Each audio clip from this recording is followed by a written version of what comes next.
Greetings, vinyl community. Hope everyone is doing well. This is one of those rare contest submissions that you'll ever see me do. I don't do a whole lot of them, but I would be remiss if I did not do this one for this gentleman or for this YouTube channel, which I'll talk about in 1 second. Usually I have a coffee, which I say cheers. It's kind of, it's my thing. But it's 7 a.m. and I'm fasting for a blood test, so not only is it 7 a.m., but I have no coffee, so life is grand. Anyways, I would be remiss if I did not get this contest submission in, and I'm going to mumble my words because it's 7 a.m. I would be remiss if I did not get this contest submission in for AGK's vinyl contest, as he is someone who, by the way, I'll leave a link in the description for his YouTube channel, and you can kind of find the contest from there. Just scroll back a few videos. He is someone who I've got to know, I guess, reasonably well in the context of people in the vinyl community getting to know each other. We talk regularly on Instagram. He's a really, really nice gentleman, and he has a really interesting YouTube channel, which I like and I watch. So anyways, his contest is I guess it's his 100 subscription contest, which is awesome. So good for you. You haven't even been on there that long. You got 100 subs already. Good for you.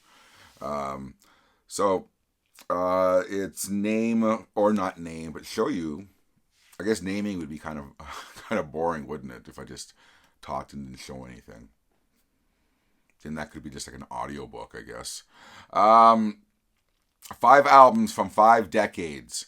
So I started with one album that I pulled just because it's of regional interest to where he lives. I believe in Toronto, as they say.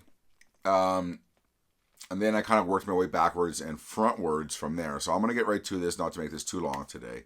So once again, this is my contest submission for AGK's 100 subscriber contest. Show 5 albums from 5 decades. We're going to work our way backwards with 2017 and Depeche Mode's album Spirit, which is their last album they released in, like I said, 2017. I saw them on this tour, I think 4 or 5 times.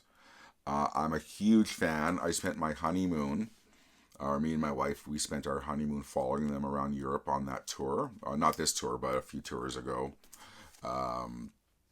So that was kind of a neat honeymoon. It was kind of an excuse to go to many, many countries in Europe, which we did. And we ended up seeing them, 6, 7 times for our honeymoon. As we both share a love for Depeche Mode.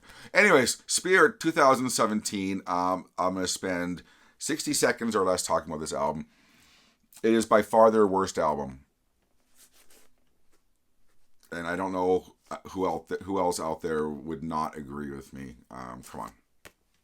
It's just not good. And I'm a massive Depeche Mode fan, but I'm not. I don't have those blinders on that a lot of people have. You get those hardcore fans of bands who their favorite band does no wrong. I don't have those blinders. I'm honest enough to tell you that this album is devoid of anything. I can't think of a circumstance where I might pull this album out and listen to. Maybe I just might pull it out to listen to. Just to see if it was as disappointing as I thought it was the first time I listened to it. But the first single was Where's the Revolution, and it's the most tuneless thing I think they've ever released. And there's a couple okay songs. Going Backwards, I guess, is okay. But apart from that, it's by far their worst album. And if their new album they're working on is anything like this, they're just doing it for an excuse to go out on tour and make $1,000,000,000. So anyways, that's 2017. We're going to move to 2007, and I'm going to make sure my math is correct because we're working in tens. It should be easy, but it's 7 a.m. in the morning. We're going to go with another favorite band of mine, which a lot of people out there may not know is a favorite band of mine. I grew up with this band. This is the band of my era. is Duran Duran and Red Carpet Massacre. They're very rare original vinyl pressing. This was, I believe, limited to some crazy low number. I can't remember. 2000. And I have 2 copies of this. This is number 816 out of 2000. Red Carpet Massacre. It's worth quite a few dollars. But it is also, like Spirit, it's their worst album. It is diabolical. There's a couple of redeeming things. What happened, really quickly, the Cliff Notes version on this album is that they made an album called Reportage, which is kind of folklore within Duran Duran fans. There's a finished album called Reportage, which is apparently a very angry album. And you see what's happening without coffee. My mouth is getting really dry. So the coffee serves a purpose. They did an album called Reportage with Andy Taylor, the original guitar player. It was the original lineup. And it apparently was a really angry album. And apparently it's pretty good from those who have heard it. And then, for whatever reason, Andy Taylor left the band, and then they decided to redo the album. I don't know why, because I guess Justin Timberlake and Timbaland, who were kind of hot at the time, came knocking at the door and said they would work with them. So they were like, okay, let's scrap this whole album, and let's just drop our drawers because Timbaland and Justin Timberlake are available. That's the biggest problem with Duran Duran, is that they go with the trends. And then by the time, and they take so long to make albums, by the time their album comes out, it sounds dated. Fact. Which is what happened with Red Carpet Massacre. By the time this album came out, Timbaland was not the flavor of the month anymore. And Justin Timberlake, although he is still around, he's not the star he once was. So they made this album. The only song on here I really, really like is, I don't know. I don't even know. Maybe Night Runner, I guess. But the thing is, they got Justin Timberlake and Timbaland, and they decided their first single was going to be a ballad, I believe. What was it called now? Falling Down. So I don't even know. And then this album was so disappointing that Sony kicked them off. Goodbye, guys. Because they got back together for a reunion. They recorded a really excellent album called Astronaut. Their first album on Sony. They delivered this album. It was horrible, and bye-bye, guys. So anyways. Red Carpet Massacre. Just fucking horrible. Next album from 1997. An album I like so much, I have it twice. Is U2's Pop. And some might be expecting for me to say that this is just as bad. This is their worst album, just like Red Carpet Massacre and Spirit. But no, this is one of my favorite U2 albums. In fact, they said original pressing, and then the recently released orange vinyl pressing. Just because.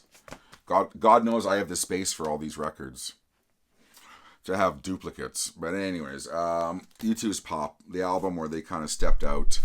And a lot of people call it their disco album because there's a song called Discotheque on it, which was the first single. And there's a couple songs that fall into that, like Mofo and Discotheque. And but a lot of the other songs are pretty standard U2 songs. And in fact, the reason why the band doesn't like this album is that they were rushed into making it, not into making it, to finishing it, because they had this humongous Pop Mart tour booked. And the album wasn't finished. And they had to finish this album so they could start the tour and get the album out. So they rushed the mixes, and they were apparently not happy with it. But I love the album. There you go. U2's Pop, 1997. This is the album I pulled thinking of him from AGK. It's 70. It's coming up on 7:10. I feel like a weatherman on the radio. 7:10 a.m. in the morning, plus 21, on to a high of plus 30. Traffic today in the Queen City is not okay. Anyways, this is the one I pulled thinking of him because it's of regional interest to him. It's an album by a band called Polka Orchestra. called The Palace of Memory, which I love. I love them more than their first album, which was kind of a big success in Canada, and maybe I think it did well elsewhere as well. It had the hit song called Listen to the Radio on it, which was written by Peter Gabriel and Tom Robinson. There's some unneeded facts for you, but that was a big hit in Canada. Then, for whatever reason, their record company went bankrupt and they had to release this album independently. The video, thank God, from this album got a lot of play on our music channel called Much Music, and that was called Weekend Come Alive by Polka Orchestra. And this album is called Palace of Memory. Very, very famous band from Toronto, who are very famous for playing all the clubs, being a mainstay on the clubs in the 80s. Really, you know what? A really terrific band that not a lot of people know about. And they did, in Canada, they're known for that one song, Listen to the Radio, to this day, actually. But it's unfortunate because they did do a couple EPs after that. I think the singer started having serious medical problems, which kind of more or less ended the band. But they did a couple EPs, this is being one of them. And then they did another one called Dear Harry. But, yeah, Polka Orchestra, Weekend Come Alive. I actually really do love this EP. This is my original from 1987 that I went out and bought with my few pennies I had when I was a teenager. We're going to end with this one, an album I've talked about before, and I'll talk about it again. Like I said, an album I like so much, I have it not thrice, but twice. Is Dennis Wilson's Pacific Ocean Blue. This is the original pressing. This is the excellent music on vinyl repress, which I highly recommend. It kicks the holy crap out of the original. So we're going to talk about this one here. Actually, no, I'll show the original. It doesn't have stickers on the front. Dennis Wilson's one and only solo album that was released in his lifetime, Pacific Ocean Blue. I've talked about it before. It's one of those great go-to albums. I want to come home from work and I'm not feeling great and I need to relax. And this is one of a handful of albums that just, it makes you feel better. It's so brilliant in its construction. Who would have known the drummer from the Beach Boys could have cobbled together such a beautiful album? And it's better than any Beach Boys album from the mid-70s on.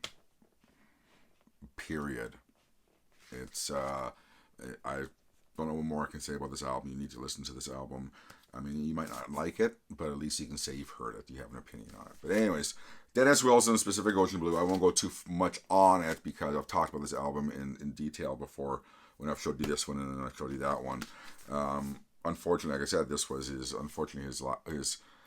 only completed album. There is an album out there called Bamboo, which was reportedly supposed to be for his second album, and they've released it for Record Store Day, I think, in a semi-completed form, which is unfortunate. But this is just an awesome album, and there you go.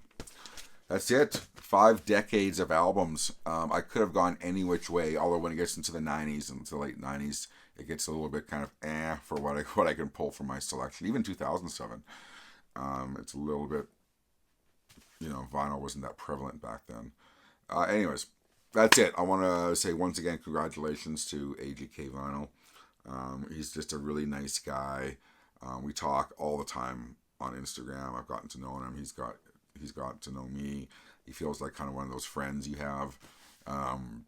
As like I said, as much as friends can be on YouTube or the vinyl community. Anyways, really nice guy. And he has a really good channel that just started, and I wish you would go over there and give him a sub. That would give him a thumbs up, give him a sub. He knows what he's talking about. He's been around for a while in the vinyl community. That's not right. He's been buying vinyl for a long time, and the guy knows what he's talking about. So for that, I do respect him a lot. So congratulations on your 100 subscribers. You'll be hitting 1,000 in no time, trust me. So anyways, my contest submission for AGK's vinyl contest. Name 5 albums from 5 decades, which I did.